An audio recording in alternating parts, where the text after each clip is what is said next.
It's mid-July and the summer holidays have just begun. All 9 children are in the farmhouse, where there's a surprise visitor for them this morning. That's a weird colour lamb, isn't it? No, it's a puppy. What is it? It's a puppy. It's a puppy. Whose puppy is it? It's a puppy?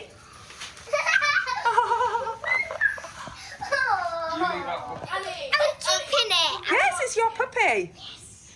Is it a boy or a girl? It's a girl. Just watch. Yes. Oh, can I hold it? Of course you can. Gonna put her on your knee on the sofa? Go. Oh, she's great. She wants lots of cuddles. Do you have any ideas for what we call her, Mum? No, we can all think about a name. We don't have to decide right away. Hey, she's gonna be a sheepdog. Yay. And she grows Just up. imagine you will be able to run her. Though many families bought puppies after lockdown, this new sheepdog isn't just a pet, as she'll work with the family on their busy farm. This season, the Owens' biggest job is harvesting their annual hay crop. So Reuben's helping Dad Clive prepare for hay timing before he starts his first full-time job in just a few days' time. Right, Rube, before you go off to your apprenticeship, there's a few jobs, quite a long list of jobs that you got to do before you go. Because mechanicking stuff that I can't do very well. So this is one of them. He's not well. It's out of time. Because it's out of sync, yeah. So I would need you to mend it. So how are you going to mend it? It's well out of time, so it's jumped a few spots. So what do you do? It's obviously dropped on the rotor. We'll have a look, see if we're going to see any play. If there's play in here, it needs rebushing. We've got quite a bit of movement on here, so I think it's jumped. Yeah, it's the shims have got worn out in here. Either the bearing or the shims have gone. Like all students, Reuben didn't sit his GCSEs this year, but however he's graded, he'll start work at an industrial mechanics company. Could you catch it? Should be another. There's a bigger one as well. Yeah. You go one inside the other. One goes inside the other. Clever stuff. I'm proud of Reuben. He's done ever so well. I know I'm a bit biased, but I think he's a lovely young fella. Right then, Reuben, I'm going to leave you with it. I'll check everything in here is all right. I'll miss him terribly. I know he's back at night, but yeah, I've relied on him a lot. But it's what he has to do. He's always wanted to mechanic, so, you know, it's what he needs to do. I'm going to be not about here as much, so I'm trying to get everything done, so then when I go, everything's ready.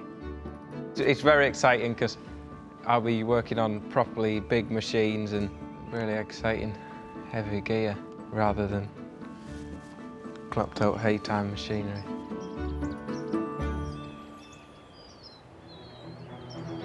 Elsewhere on the farm, the girls are excited to hear that some surprise lodgers have arrived in one of the haylofts. I'll go through the window. Right, go on in.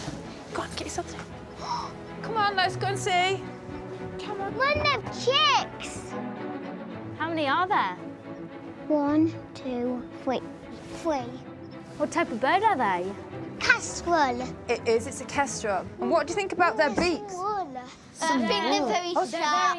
Why do you think they've got sharp beaks? They rip me out the mice. Yes, that's right. We figure, see if you can see any fluff, because there could be some rabbit fluff. Is there any fluff? Ooh. There is some fluff. Yeah, you see, if you look at their eyes as well, They're very big. they're very big and very beady. That means they can see very well. I've never seen them in a nest. It's a real privilege. That's why we have to look after the fields, because what do they find in the fields?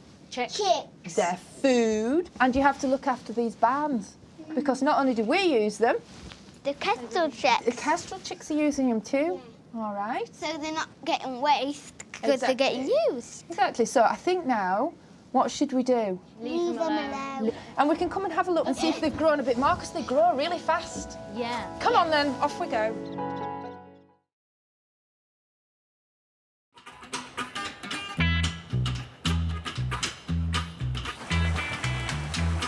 It's the summer holidays, and on Ravenseat Farm, there's an exciting new purchase to unveil to the whole family. Reuben's beloved trials bike isn't road legal, so he's found a more modest way of getting to work. Hello. Hey, what do you think of this then, Dad? This is her. A beast. Eh? A beast. Cool. A beast? I wouldn't say it's a beast. I definitely prefer the trials bike. I think it's more muted colours. It's not saying, look at me. No, it isn't. When you're on maybe. Maybe for the best. I'm definitely going to get a full face helmet because I don't really want to be recognised. Yes, because they'll have time to look as you go past. You know, it won't be just like a blur, will it? No. The moped may not be Reuben's usual style. Nonetheless, he's fixed up and sold bike and tractor parts to pay for it himself. There you are. Listen to this. Will she go? Yeah.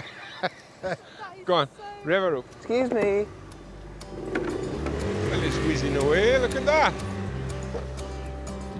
Although he's making a joke about it not lasting, he has saved up and it was something that he needed in order that he could get to work. So he's done really well. He did the dealing himself. I've never had aught to do with it. It's not the high-powered bike the boys are used to, but that doesn't stop 8-year-old Sydney wanting to ride alongside his big brother. You got your lugs in? Oh, look. Hold on, Sid. What do you think then, Sid? It's good. At least it's silver. Could be a worse colour.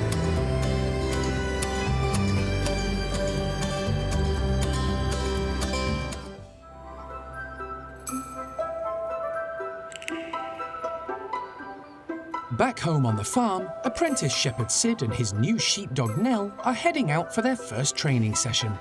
Come on now. Come on now. I'm ever so pleased with Sydney because he's really enthusiastic Good dog. and we'll encourage him to keep going. And this dog, if we could just make it happen among us, it would be great. Clive has always run Ravenseat Farm using the shepherd's traditional dog and stick method. So Sid's keen to learn from the master. How long have you been training sheepdogs for? When I was a young lad of your age, I was spending a lot of time on a farm with a fella that was very, very good with sheepdogs. And then when I left school, he gave me a dog, a pup, a bit like that. Call it same name, call it Nell. And I think that was the beginning for me. Before the puppy class can begin, Clive's passing on an essential tool of the trade. Right, well, here's your stick. This is going to be your stick because it's a perfect size for a fella your size. It used to be mine. I had this stick for years and years.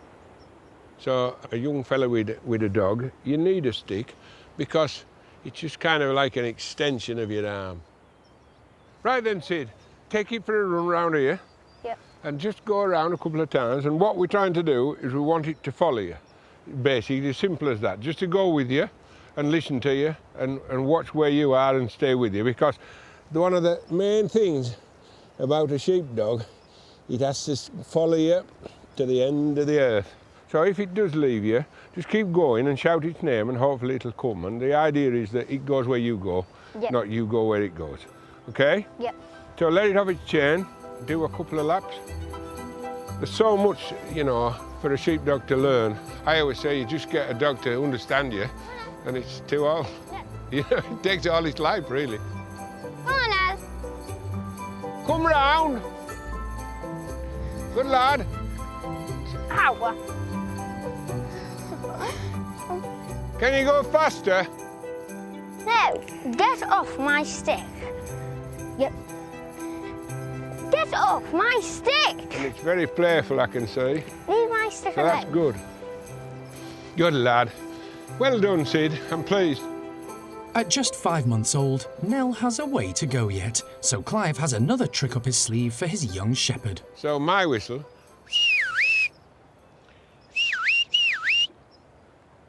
That's what we need to get you whistling if you can. You just got to try. Lie in bed at night, try to whistle.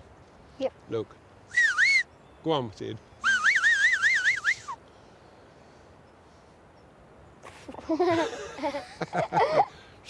I don't know how you do it, but you just have to practice, I guess.